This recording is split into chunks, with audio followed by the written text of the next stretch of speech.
Okay, well, I'm Lemillion. For the number of people I'll save. You know, can't save them all. But I can at least shoot for saving 1,000,000 instead, so that's what I'm doing. When we put on our costumes and start hitting the streets, that's when we become heroes. My Hero Academia is my favorite anime of all time. Despite the opinions of countless people who say that it sucks, who have also never made anything creative in their entire lives. The world of My Hero Academia is populated by professional heroes and dangerous villains, due to 80% of the population being born with a superpower known as a quirk.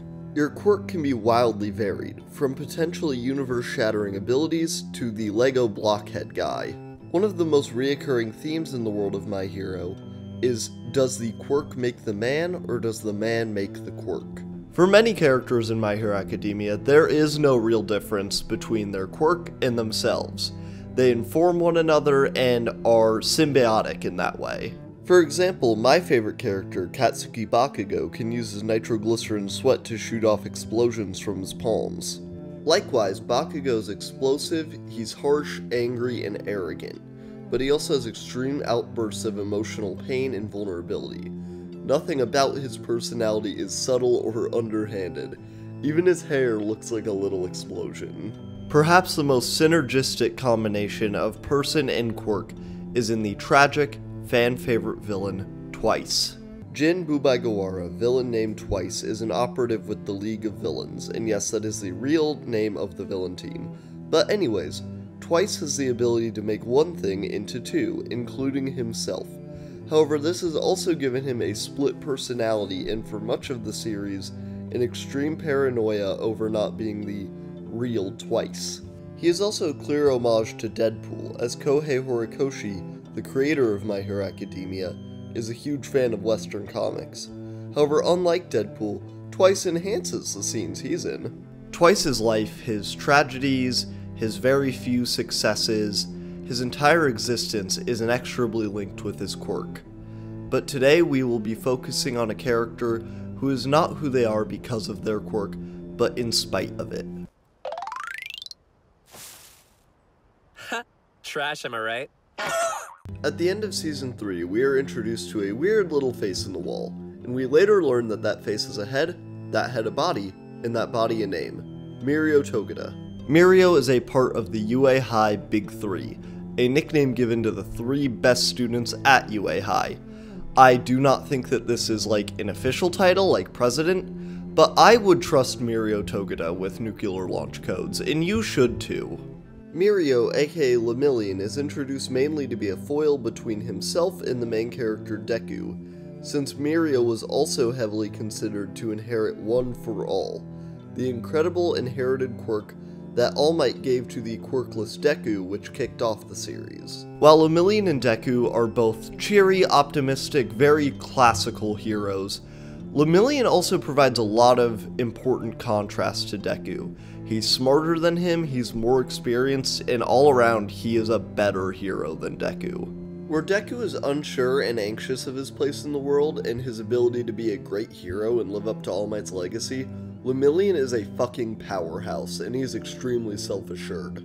He's also a lot smarter and more experienced than Deku, shown best when the two of them come across a clearly scared little girl, accompanied by the main villain of Season 4, Overhaul. Lemillion's hero agency is already investigating Overhaul. Deku knows this, but he wants to save Eri now. But Lemillion knows that doing this now is too dangerous, both for them and for her. Lemillion also has a combination of many characters that we are supposed to trust with their opinions.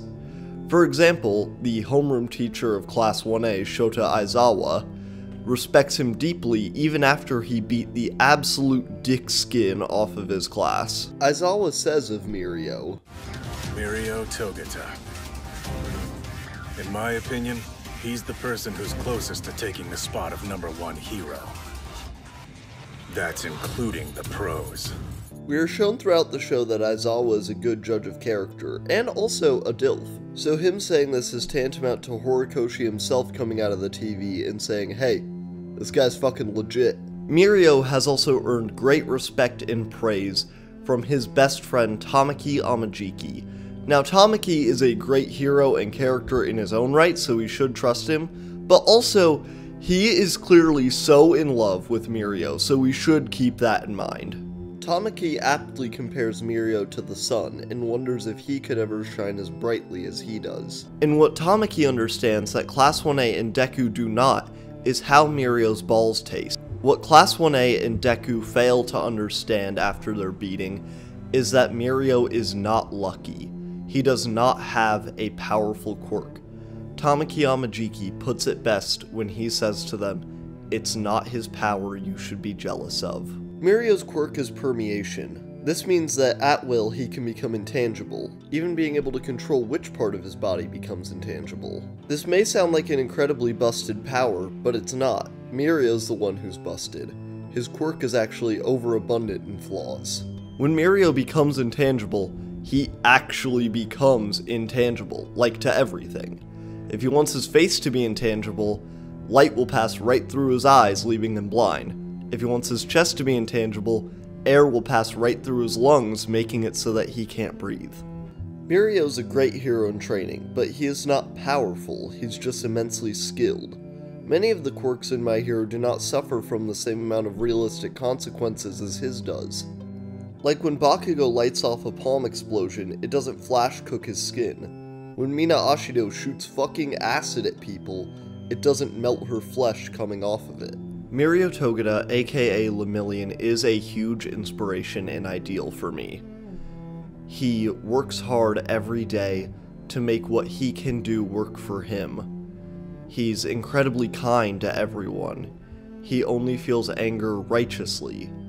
And he does all this in spite of how difficult it is to always be kind and not be angry when you shouldn't be. And he knows his limits. He vows to not save everyone because that's impossible. So he vows to save 1,000,000 people instead. But the sun must set eventually. Mirio leads the charge to save the little girl, Eri, from the superpowered leader of a Yakuza clan, Overhaul.